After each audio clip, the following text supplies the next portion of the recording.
Shalom kekasih Kristus, salam waktunya mengalami terobosan. Pendengar renungan melekat dalam Tuhan, senang rasanya saya dapat menyapa kembali saudara semua. Mari kita gunakan kesempatan yang ada ini dengan sebaik mungkin agar kita menjadi pribadi-pribadi yang hidup dalam kasih dan dapat mempersembahkan hidup yang berbau harum. Untuk itu, tetaplah melekat dalam Tuhan melalui renungan hari ini, sehingga hidup yang masih kita jalani merupakan peluang agar dapat menjalaninya sebaik mungkin. Mari kita berdoa.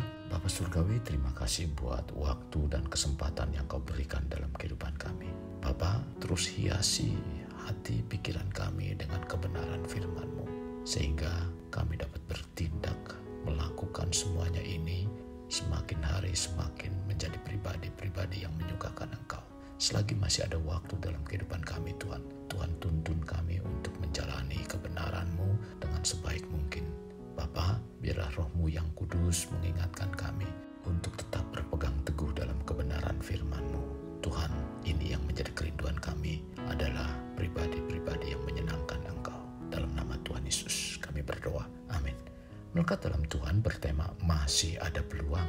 Firman Tuhan terdapat dalam kitab Efesus 5 ayat 16, demikian firman Tuhan. Dan pergunakanlah waktu yang ada, karena hari-hari ini adalah jahat. Hidup yang kita jalani adalah pilihan. Dan dalam menjalani kehidupan ini, apakah kita sebagai subjek atau sebagai objek? Dalam menentukan hidup, apakah kita sebagai subjek atau objek dapat terlihat saat terjadi pergumulan dalam hidup?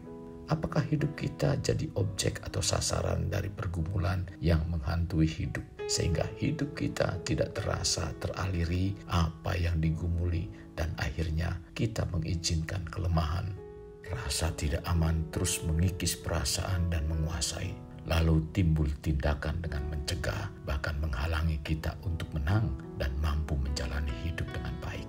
Daripada memberi terlalu banyak perhatian pada pergumulan yang menimbulkan kelemahan dan rasa tidak aman, sebaiknya kita menggunakan kesempatan atau peluang yang masih ada, dan hendaknya hari ini kita putuskan untuk memusatkan perhatian pada Tuhan. Apa yang dimaksud masih ada peluang? Peluang merupakan suatu keadaan di mana seseorang dapat melakukan sesuatu terjadi. Peluang sama dengan kesempatan yang merupakan suatu saat dapat menjadi yang sangat berharga. Karena itu, kita harus jeli melihat setiap peluang dalam kehidupan dan harus cepat tanggap dalam kita melihat peluang. Karena itu, dapat menjadi sesuatu yang baik. Sekecil apapun peluang, hendaknya kita cepat mengambilnya. Mumpung masih ada peluang atau kesempatan, karena ada ungkapan yang mengatakan kesempatan atau peluang datangnya tidak pernah terulang dua kali pada waktu, tempat, dan situasi yang sama. Orang-orang Yunani kuno sangat menghargai kesempatan atau peluang itu, sehingga mereka tidak pernah melewatkan setiap peluang yang ada sekecil apapun itu. Bagi mereka, peluang yang baik tidak sering datang, sehingga ketika mereka melihat satu peluang, mereka akan berusaha dengan sekuat tenaga untuk mengambil peluang itu. Gambaran ini merujuk kepada pemahaman bahwa kesempatan itu bisa cepat datang, namun juga cepat menghilang jika kita tidak segera menangkapnya. Karena itu, kita harus selalu bersiap untuk mengambil setiap kesempatan yang ada. Sehubungan dengan ayat firman Tuhan dalam pembahasan renungan ini, konteks yang Rasul Paulus sampaikan dalam Efesus 5 ayat 1-21, agar kita sebagai pengikut Kristus membawa kehidupannya menjadi pribadi-pribadi seperti Allah, yaitu hidup dalam kasih sebagaimana telah dicontohkan oleh Yesus yang telah menyerahkan dirinya sebagai persembahan yang berbau harum bagi Allah. Hidup yang dipersembahkan oleh penurut-penurut Allah tentunya memiliki kekudusan hidup yang menimbulkan bau harum, di mana perilaku-perilaku yang tidak pantas jangan ada dan diperbuat lagi dalam hidupnya. Perkataan-perkataan hampa yang mendatangkan murka Allah jangan sampai menyesatkan kehidupannya sebagai pengikut Kristus. Bahkan sebagai pengikut Kristus yang adalah anak-anak terang, untuk tidak mengambil bagian dalam perbuatan-perbuatan kegelapan, melainkan sebaliknya, yaitu menelanjangi perbuatan-perbuatan kegelapan. Jadi, melalui surat Rasul Paulus menganggap masih ada peluang atau kesempatan untuk dapat mengubah diri menjadi pengikut-pengikut Kristus sehingga mempersembahkan hidup yang berbau harum. Alkitab juga menyatakan bahwa orang percaya memperoleh peluang atau kesempatan mengerjakan banyak pekerjaan besar, bahkan lebih besar daripada pekerjaan-pekerjaan yang pernah Yesus lakukan. Dalam Yohanes 14 ayat 12, "Aku berkata kepadamu, sesungguhnya barang siapa percaya kepadaku, ia akan melakukan juga pekerjaan-pekerjaan yang aku lakukan, bahkan pekerjaan-pekerjaan yang lebih besar daripada itu, sebab aku pergi kepada Bapa." Kekasih Kristus, Tuhan adalah Bapa kita yang memiliki langit dan bumi serta segala yang ada. Oleh karena itu, kita sebagai anak-anaknya masih ada peluang yang tidak terbatas untuk melakukan banyak perkara.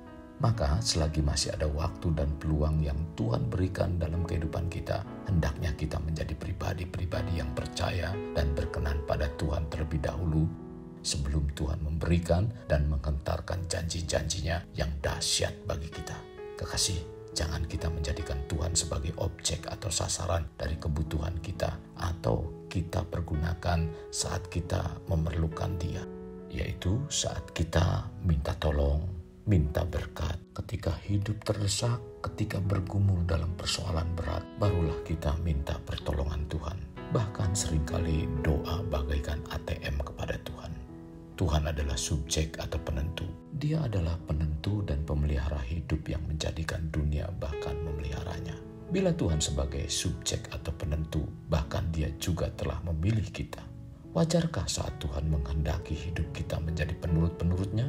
Wajarkah agar kita tidak membatasi kuasanya? Selagi masih ada peluang dan diberi kesempatan menjalani kehidupan, mari kita gunakan untuk senantiasa hidup menyenangkan Tuhan. Dan jangan buang-buang waktu peluang yang masih tersisa ini. Gunakanlah waktu yang kita miliki ini sebaik mungkin. Kekasih Kristus, mari kita alami terobosan hidup. Untuk mengalaminya, mulailah dengan mengenal prinsip-prinsip kerajaan Allah serta menjadi warga kerajaan. Kita berdoa.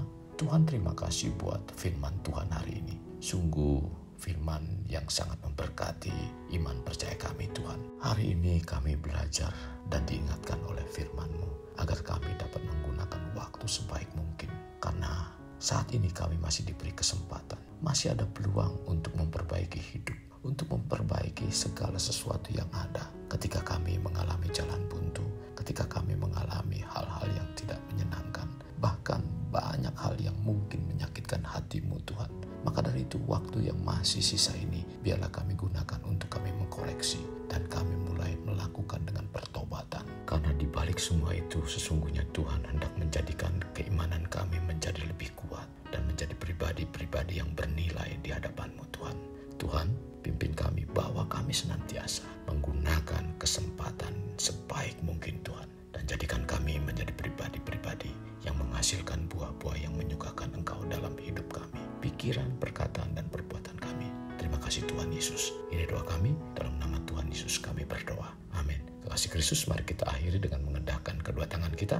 Terimalah anugerah berkat dari Allah Bapa, kasih sayang daripada Yesus Kristus, dan persekutuan dengan Roh Kudus yang mencurahkan berkat secara rohani, berkat secara jasmani, dan berkat secara ekonomi, di mana berkat Abraham, berkat Ishak, berkat Yakub dicurahkan dan dilimpahkan dari saat sekarang sampai Maranatha tiba, dalam nama Tuhan Yesus. Amin. Sampai jumpa di renungan berikutnya. Tuhan Yesus memberkati. Jangan lupa like, share,